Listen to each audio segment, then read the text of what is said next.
Ah yes, The Voice UK, a spinning red chair, a dramatic button slam. One voice strong enough to stop the nation in its tracks, or at least it used to be. These days, it's basically karaoke night with fancy lighting. There was a time when The Voice UK was the talent show, the anti-X Factor, the one that said, we care about the voice, not the sob story. Or at least that's what they wanted us to think. Remember that? No, that's okay. Neither does anyone else. It used to feel fresh, different, like it had integrity, or at least it pretended to. No flashy outfits, no drawn-out drama, no producers lurking backstage trying to squeeze out tears. Just talent, pure and simple. Or so we thought. And the chairs. Oh, the chairs. That was the hook. That was the drama. That sharp thunk of the button followed by that smooth theatrical spin, that was pure, uncut dopamine. Stronger than any Love Island finale. But fast forward 10 years and The Voice UK, it feels like a microwaved leftover from the golden age of talent shows. The vibe, Office the magic, gone. The chair spin, predictable. The stakes, basically zero. Once a cultural event. Now, just background noise while you fold laundry. The Voice UK launched in 2012, a time when we still believed in things, especially the idea that talent could be judged fairly, without bias. It appealed to a deep, almost idealistic desire for meritocracy, that if your voice was good enough, it didn't matter what you looked like, how old you were, or where you came from. YouTube wasn't fully poisoned by prank channels. Netflix was mailing DVDs, and people still tuned into TV like live. BBC One brought it over from the Netherlands, where the original format, The Voice of Holland, had already made waves by reinventing the tired talent show formula and proving that blind auditions could actually work, because nothing says British TV like a Dutch import, and it felt like the antidote to Simon Cowell's manipulative talent show factory. Coaches included actual legends, Sir Tom Jones, Jessie J, will.i.am, and Danny O'Donoghue. Okay, 3 legends and a guy from the script, but the chemistry worked, the premise worked. You had blind auditions, a strict focus on vocals, and no one judging based on looks, age, or backstory. A fair playing field. Revolutionary. And audiences ate it up. Peak viewership. Over 10 million viewers tuned in to the premiere episode on BBC One.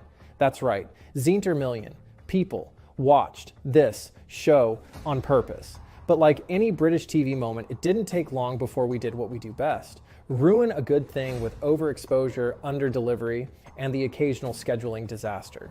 There were iconic moments. Jessie J harmonizing live with a contestant. Rolling, rolling, rolling, rolling, Monday like a pimp. Sir Tom Jones name-dropping Elvis casually. Viewers genuinely rooting for people based on their talent.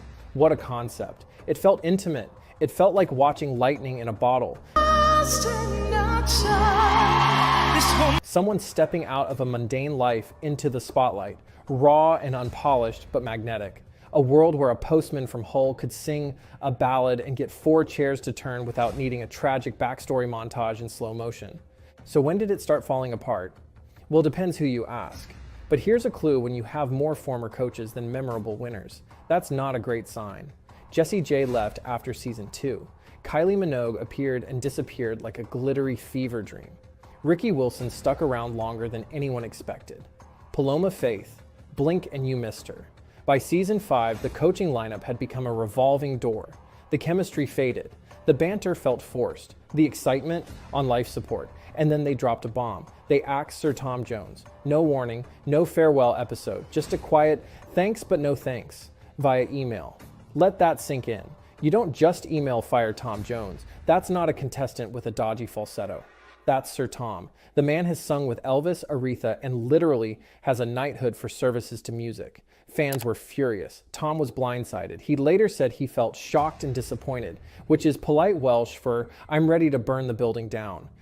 They're not renewing your contract on The Voice. This wasn't just a bad decision, it was symbolic. The show that once prided itself on musical credibility had just kicked out its most credible voice. For no reason, no explanation, just corporate coldness. It was the first real sign that the heart of the show, the part that actually cared about the music, was being quietly removed behind the scenes. Shortly after came the switch, from BBC to ITV, like a band selling out to a dodgy label. Suddenly everything was shinier, glossier, louder, but also emptier.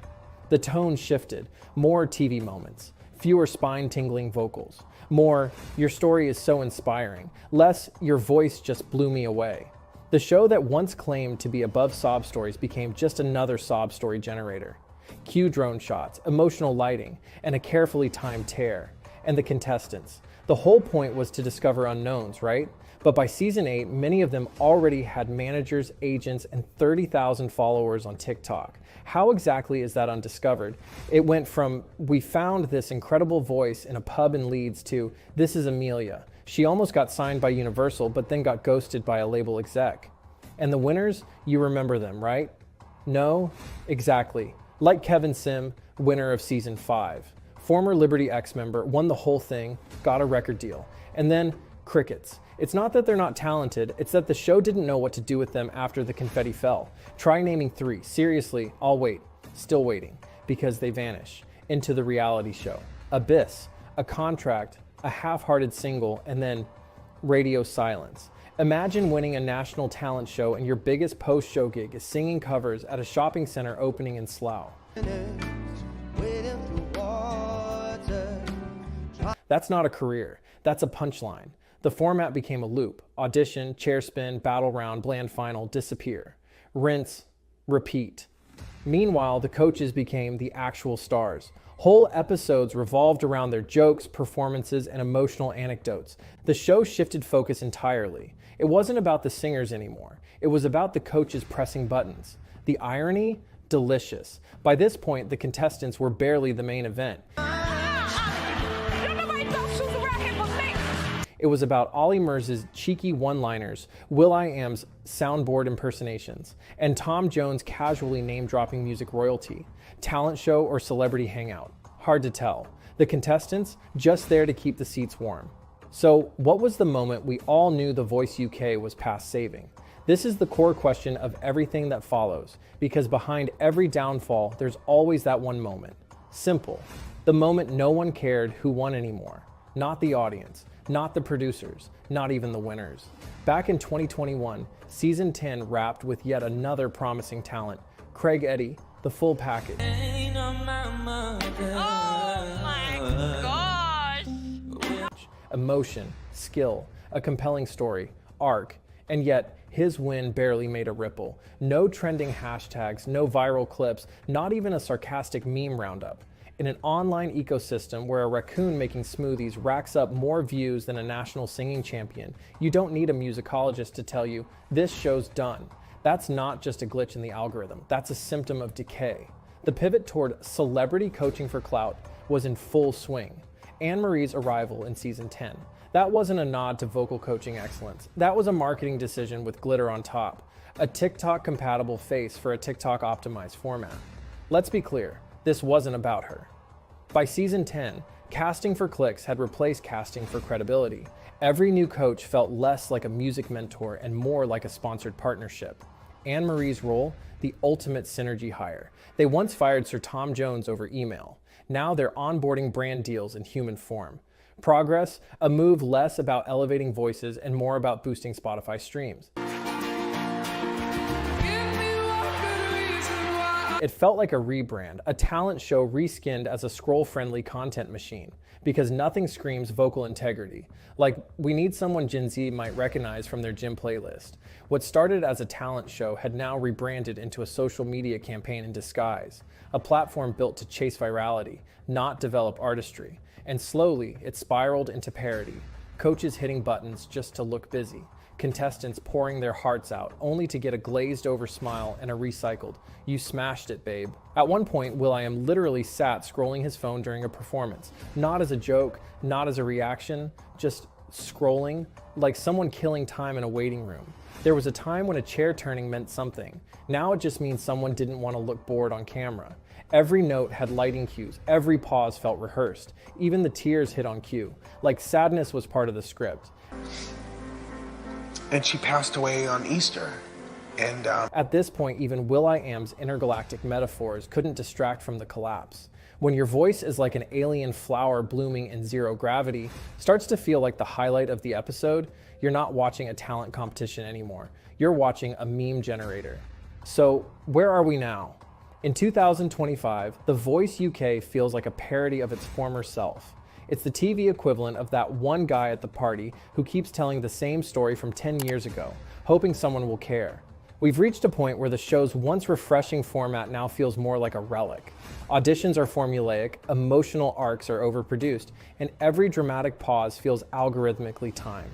Predictable song choices, fake rivalry between coaches, overproduced emotion, and worst of all, no stakes. You could replace the finalists with deepfakes and no one would notice. The internet turned on it too.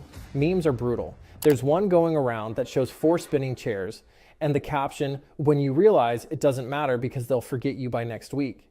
Reddit threads are full of ex-fans saying things like, "I used to cry during auditions. Now I just fast forward to the chair turns like it's a drinking game."